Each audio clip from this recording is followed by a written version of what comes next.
Launch pad की तैयारी है। कल opening match Arun Jaitley stadium में खेला जाएगा। न्यू दिल्ली टाइगर्स के जो हेड कोच हैं भूतपूर्व अंतर्राष्ट्रीय खिलाड़ी परविंदर रवाना, जिन्होंने एक समय एक कंपटीशन में सबसे तेज गेंद फेंकी थी और एकदम से सुर्खियों में आ गए।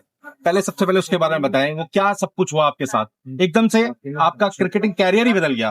बिल्कुल, मैं 2000 में एकेडमी ज्वाइन किया था मैंने, और ये एक्सपीडिशन 2003 में भी हुआ था गार्गी कॉलेज में। बट 6 घंटे मैं लाइन में लगने के बाद मेरा नंबर नहीं आया था। तो नेक्स्ट ईयर नेशनल स्टेडियम में हुआ 2004 में, और वो कंपटीशन मैंने दिल्ली में विन किया और फिर मुंबई में फाइनल हुआ। तो 2003 के बाद ये 2004 में वापसी दिल्ली में हुआ, और ये नेशनल स्टेडियम हुआ जहां मैं प्रैक्टिस करता था।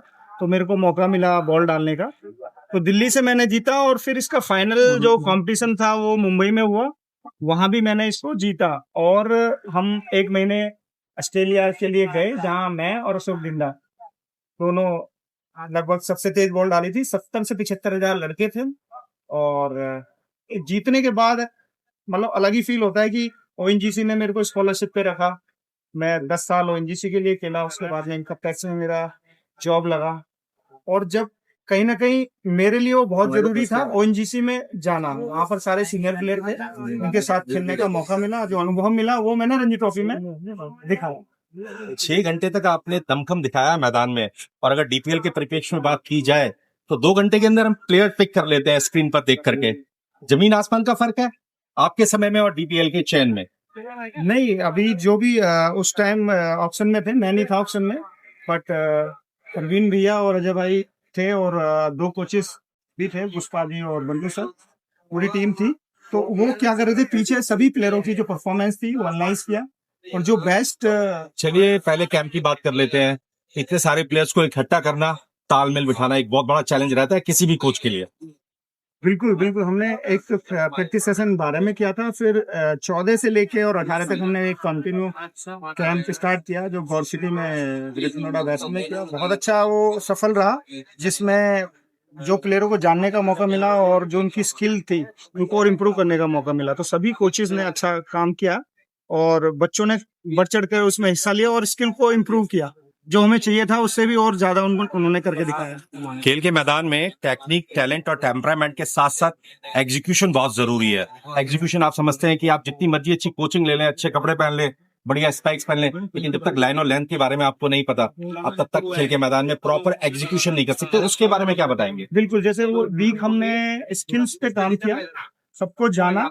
उसके बाद हमने प्लान किया कि एक हफ्ते में 3 मैचेस खेले। तो वो जो चीजें हमने वहाँ स्किल्स में की है, वो हमने मैचेस में, मुझे एग्जीक्यूशन की बात आप कर रहे हैं, वो कहीं ना कहीं हमने उसमें भी एनालाइज किया कि कहाँ पर और कसर रह गई है। देन उसके बाद हमने फिर वो स्किल सेशन लिए। बतौर तेज गेंदबाज स्किल इस मैदान में बहुत जरूरी रहती है। भले ही T20 मैचेस है, 4 ओवर की गेंदबाजी करनी, लेकिन 4 ओवर में दमखम तो चाहिए। कैसे स्ट्रेंथ को रिकवर करने के लिए अपने प्लेयर्स को मोटिवेट किया, उनको क्या बताया? जो हमारा प्लानिंग प्रिपरेशन पे पूरा फोकस था, जैसा अभी पहले भी मैं बात बता रहा था।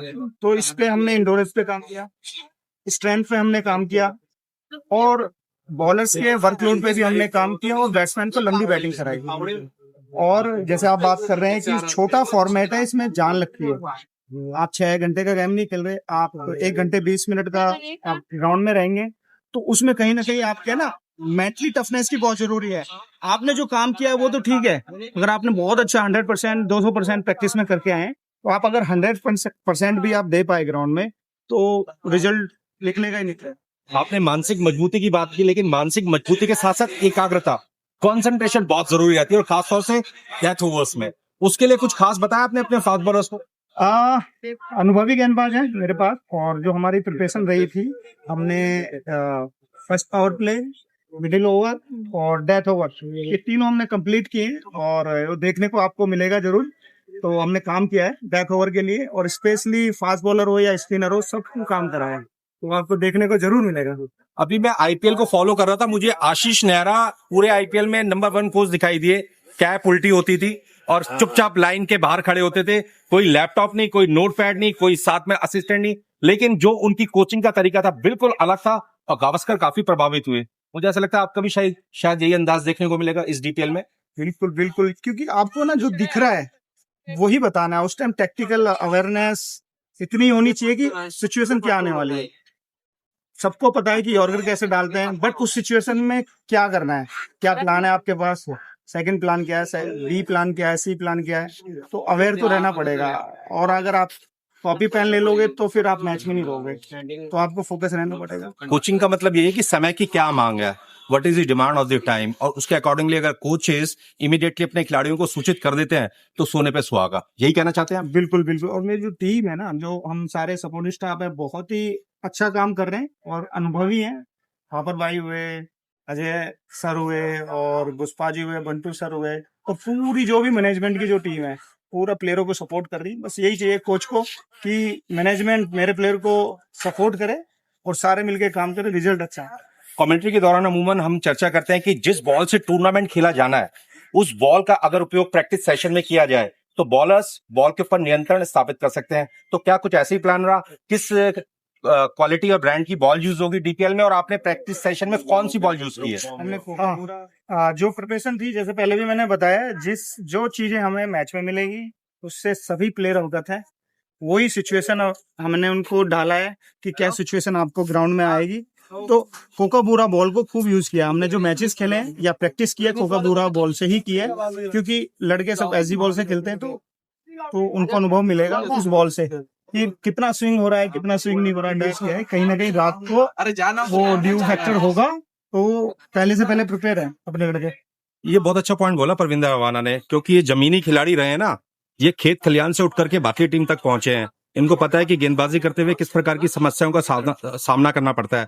और अमूमन जब भी ड्यू फैक्टर होता है बॉल गीली हो जाती है, और गीली बॉल यानी कि आप बाथरूम में जाएं और साबुन की बट्टी को उठा के ग्रिप करने की कोशिश करें। आप कोचिंग के बारे में बात कर ली, आप अपनी टीम में कुछ ऐसे खिलाड़ी बताएं जिनके बारे में आप सोचते हैं कि ये डीपीएल से डी हट जाएगा और आईपीएल तक पहुंच जाएंगे।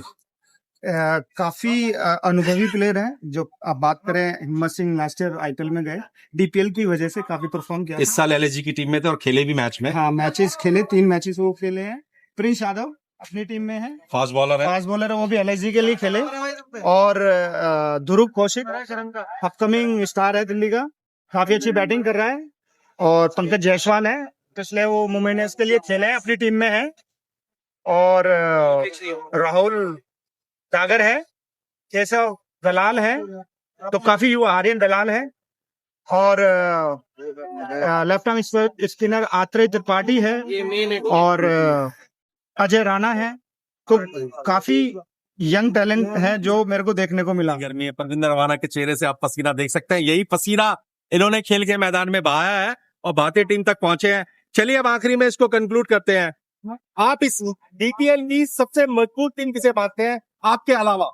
आपको ऐसा कहाँ लगता है कौन सी ऐसी टीम होगी जो सबसे ज्यादा चुनौती देगी आपकी टीम को? सारी टीमें मजबूत है, बस उस टाइम हम कैसे खेलते हैं उस पर वो डिपेंड करेगा। तो मैं किसी टीम को हल्के में लेके नहीं चल रहा, अपना पूरा सपोर्ट स्टाफ हल्के में लेके नहीं चल रहा, सब टीमें बराबर ही है, बस हम 100% देने की कोशिश करेंगे। चलिए हम उम्मीद करते हैं, परविंदर रवाना ने कहा है कि 100% देने की कोशिश करेंगे, और अगर डीपीएल जीतना है तो 100 नहीं 500% अच्छा खेलना पड़ेगा, तभी आप अरुण जेटली क्रिकेट स्टेडियम में जोरदार संघर्ष कर सकते हैं, प्रदर्शन कर सकते हैं। ये थे परविंदर रवाना हमारे साथ, न्यू दिल्ली टाइगर्स के हेड कोच।